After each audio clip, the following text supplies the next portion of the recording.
اینٹیں پختہ ہیں ان کے فرش کی، اور دیگر بہت سی تعمیراتی خوبیاں اس پہ نظر آتی ہیں۔ اس پہ خوبصورت خطاطی سے بھی اس کی زبردست قدامت کا بھی اندازہ ہوتا ہے۔ اور اس میں جو میں نے آپ کو بتایا تھا کہ 2 قبریں ہیں، اور نیچے اوپر تو نشانیاں ہیں اور نیچے اصل قبریں ہیں۔ اب اس مقبرے کے چاروں طرف مینٹیننس کا کام یہاں چل رہا ہے، اور یہ دیکھ رہے ہیں آپ کتنا زبردست فرش ہے۔ اور جہاں جہاں بھی چاروں طرف ہم نے دیکھا، کہیں پہ کافی خستہ حالت ہو چکی ہے، کافی عرصہ گزر چکا ہے، تو کافی کام چل رہا ہے اس پہ۔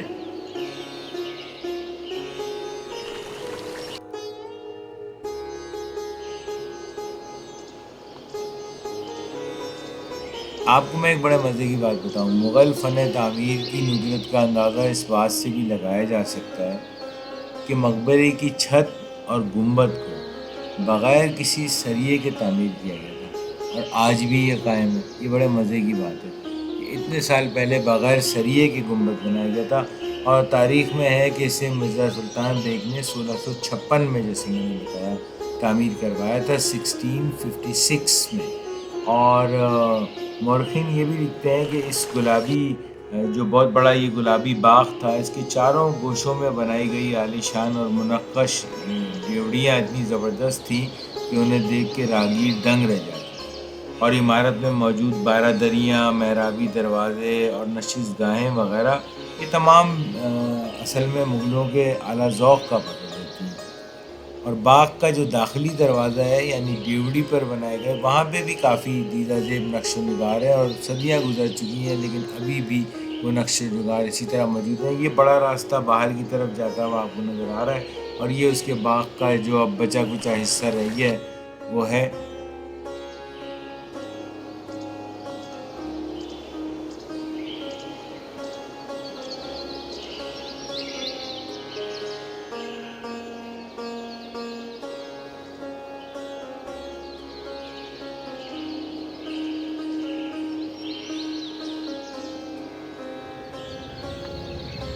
یہاں پہ کچھ ہسٹری بھی لکھی ہوئی ہے دائی انگا کے مقبرے کی، تو یہ بھی دیکھ لیتے ہیں، چلیں آئیں آپ کو پڑھ کے سناتا ہوں میں کیا لکھا ہوا ہے۔ اس پہ لکھا ہوا ہے کہ پختہ اینٹ سے تعمیر کردہ یہ مقبرہ گلابی باغ کے وسط میں 1671 عیسوی میں دائی انگا اور اس کی بیٹی کے مدفن پر تعمیر کیا گیا۔ مدفن کہتے ہیں جہاں ان کی تدفین ہوئی ہوگی، اس کے اوپر پھر یہ مقبرہ بنایا گیا۔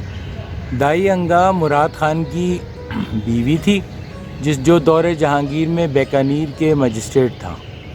اس کا ذکر شاہ جہاں کی دائی کے طور پر بھی کیا جاتا ہے۔ چند داخلی راستوں کے علاوہ یہ مقبرہ ایک ٹھوس مربع شکل کی عمارت ہے، جس پر ایک کم بلندی والا گنبد ایک اونچی گردن پر تعمیر کیا گیا ہے۔ یہ آپ جو دیکھ رہے ہیں نا، یہ گردن کہتے ہیں اس کو، گنبد کی جو اوپر بلیک سی نظر آ رہی ہے آپ کو، گنبد کی چھت ہے وہ، اور نیچے جو ایک باؤنڈری سی نظر آ رہی ہے، اس کو آپ گنبد کی گردن کہتے ہیں۔ عمارت کے چاروں کونوں پر 12 دری کی شکل کی گنبدی چھتریاں تعمیر کی گئی ہیں، جو مقبرے کی شان میں اضافہ کرتی ہیں، اور اس طرح کی دوسری ڈیٹیل یہاں لکھی گئی ہے۔ یہ بھی لکھا گیا ہے کہ مقبرے کی تمام بیرونی سطح کاشی کاری سے مزین تھی، بعد میں اس کو خراب کر دیا گیا ہے۔ بہرحال اینی ویز، یہ تو ہمارے یہاں آپ کو پتہ ہے ہسٹری کا پارٹ ہے، اور یہ ہوتا ہی ہوتا ہے۔ یہ آپ کو میں ایک گنبد اس کا دکھاتا ہوں ذرا، تو اگر آپ اس کو دیکھیں نا غور سے، تو آپ کو اس میں یہ نظر آتے ہیں اس کے کہ اس زمانے میں کس قدر خوبصورت رہی ہوگی یہ عمارت، اور کتنی زبردست قسم کی نقاشی اور کاریگری سے کام لیا گیا ہے۔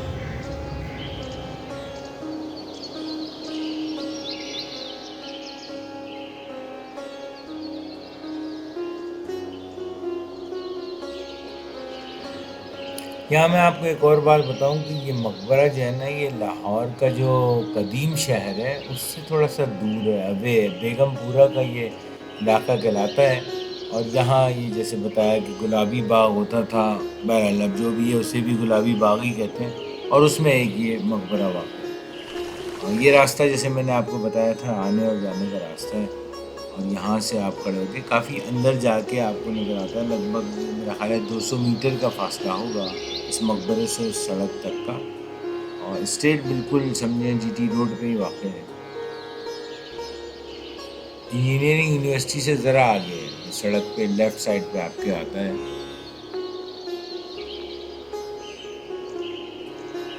چلیں جی، اب یہ جو باغ کا جو محرابی دروازہ ہے اس پہ بھی اگر ہم غور کریں نا تو یہاں پہ بھی ہمیں نقاشی اور روغنی ٹائلیں وغیرہ جیسے مغلیہ دور کی کنسٹرکشن میں عموماً آپ نے شاہی قلعہ وغیرہ میں بھی دیکھا ہوگا. یہ دیکھ رہے ہیں دروازے پہ جس طرح سے یہ کام ہے اس زمانے کا، تو یہ آپ کو اندازہ ہوتا ہے کہ کسی زمانے میں نا یہ بڑا زبردست عالی شان دروازہ رہا ہوگا. یہاں سے کھڑے ہو کے اگر میں اس کو دیکھوں دائی گنگا کے مقبرے کو تو بہت خوبصورت یہاں سے نظر آتا ہے. ایسا لگتا ہے جیسے چھوٹا سا تاج محل ہو. ابھی ظاہر ہے کہ اس کی حالت اتنی اچھی تو نہیں ہے، تو بہرحال ابھی کہیں جائیے گا نہیں. ابھی آگے ہم اس شہزادی زیب النساء کے ٹام پہ چلتے ہیں اور اس کے مقبرے کو بھی ذرا سا دیکھتے ہیں. شہزادی زیب النساء کے مقبرے بھی لے کے چلتا ہوں.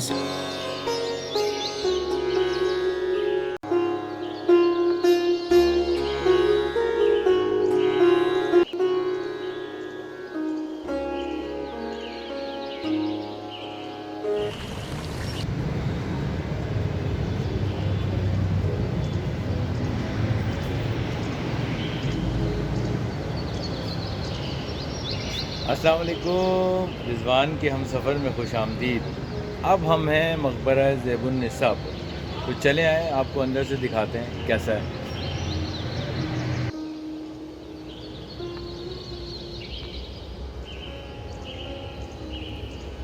یہ جو مقبرہ ہے یہ شہزادی زیب النساء کا مقبرہ ہے.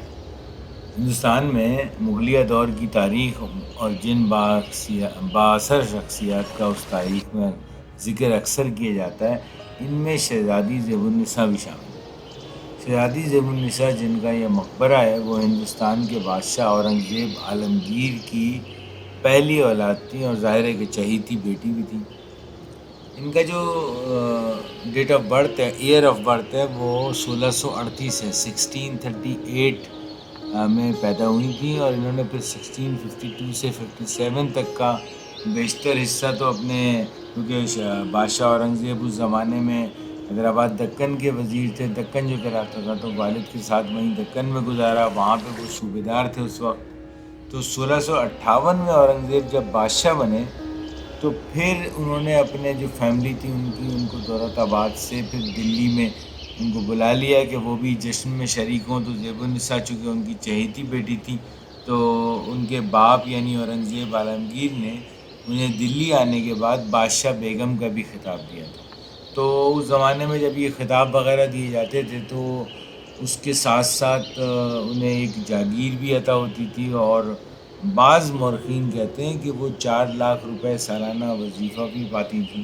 تو بہرحال شہزادی زیب النساء کے بارے میں یہ کہا جاتا ہے کہ ان کو مطالعے کا بڑا شوق تھا اور انہیں اپنے منصب کا اور اپنے جو کہتے ہیں نا بااثر ہونے کا بھی لحاظ تھا، لیکن وہ دربار کے معاملات یا سازشوں میں دلچسپی وغیرہ نہیں رکھتی تھی. لیکن ایک وقت ایسا بھی آیا، تاریخ یہ بھی بتاتی ہے ہمیں، کہ جب محلاتی سازشوں نے بادشاہ کو شہزادی سے ناراض کر دیا تو پھر ان کو سزا بھی ملی بعد میں، اور ان کی بعد میں پھر صفائی وغیرہ بھی ہو گئی تھی.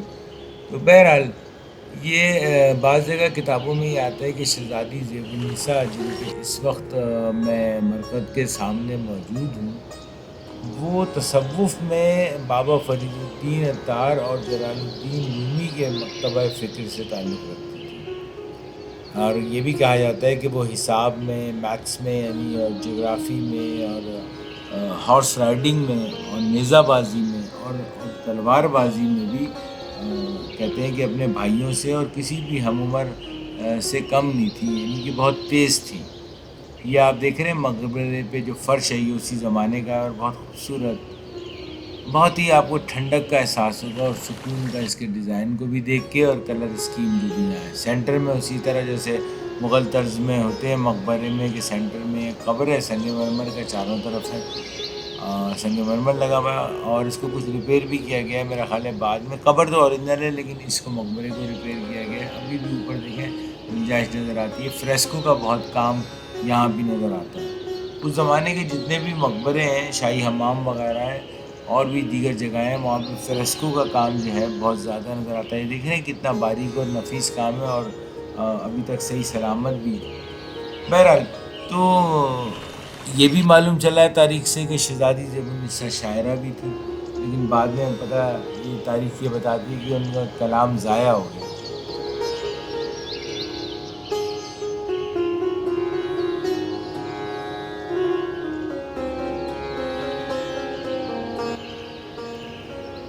شبلی نعمانی جیسے عظیم مورخ جو کہ نقاد بھی تھے، شاعر بھی تھے، انہوں نے شہزادی زیب النساء کے جو علمی کمالات اور عام اخلاق و عادات کے بارے میں لکھا ہے، اور تمام مورخین نے تقریباً یہ لکھا ہے کہ زیب النساء علوم عربیہ اور فارسی زبان دانی میں کمال رکھتی تھی، اور نستعلیق اور شکستہ خط نہایت عمدہ لکھتی تھی.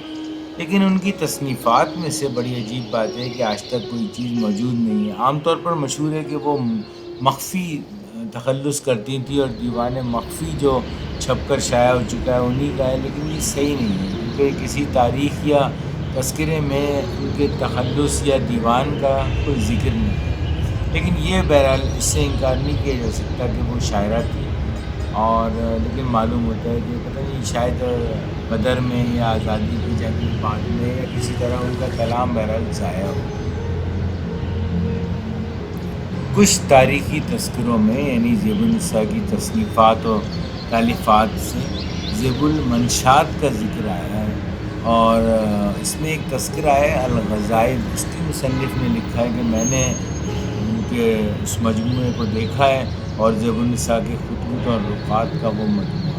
بہرحال شہزادی کی علم پروری کے بارے میں شبلی لکھتے ہیں کہ زیب النساء نے خود کوئی تصنیف کی ہو یا نہیں کی ہو، لیکن اس نے اپنی نگرانی میں اہل فن سے بہت عمدہ کتابیں تصنیف کرائی. اور ایک جگہ وہ یہ بھی لکھتے ہیں کہ زیب النساء کا دربار حقیقت میں ایک بیت العلوم ٹائپ چیز تھی، اور جس میں ہر فن کے علماء اور فضلہ جو ہے وہ نوکر تھے، جو ہمیشہ تصنیف و تالیف میں مصروف رہتے تھے. اور یہ کتابیں عموماً اس کے نام موسوم ہوتی تھی، یعنی ان کتابوں کے نام کا پہلا جز زیب کا لفظ ہوتا تھا. تو بہرحال تاریخ میں ہے، اب کتنی سچی ہے کتنی جھوٹی اس کے بارے میں تو کچھ میں نہیں کہہ سکتا، یہ تو کوئی تاریخ دان ہی درست طور سے بتا سکتا ہے. مجھے امید ہے کہ آج کی یہ دونوں چھوٹی چھوٹی سی ویڈیوز آپ کو پسند آئی ہوں گی، اور پسند آ گئی ہیں تو ریکویسٹ وہی پرانی ہے، اگر چینل کو اب تک سبسکرائب نہیں کیا ہے تو سبسکرائب کریں پہلی فرصت میں، اور اگر ویڈیو پسند آئے گی تو لائک کریں، دوستوں میں شیئر کریں. اور آخر میں جس ہوٹل میں ٹھہرا تھا اس کا بھی ذرا سا چلے آئے آپ کو روم دکھاتے ہیں کیسا ہے لاہور کا. کون سا ہوٹل؟ انڈیگو. چلیں انڈیگو دیکھتے ہیں کیسا ہے. یہ ہے جناب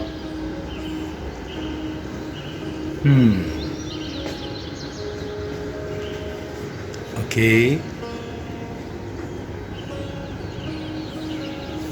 چلیں آپ کو اس کا واش روم بھی دکھاتے ہیں. یہ چھوٹا سا اس کا ٹی سیٹ اپ بھی کچھ رکھا ہوا ہے انہوں نے، اور یہ فریج بھی ہے اس میں، ڈیفینیٹلی منی بار ہوگی.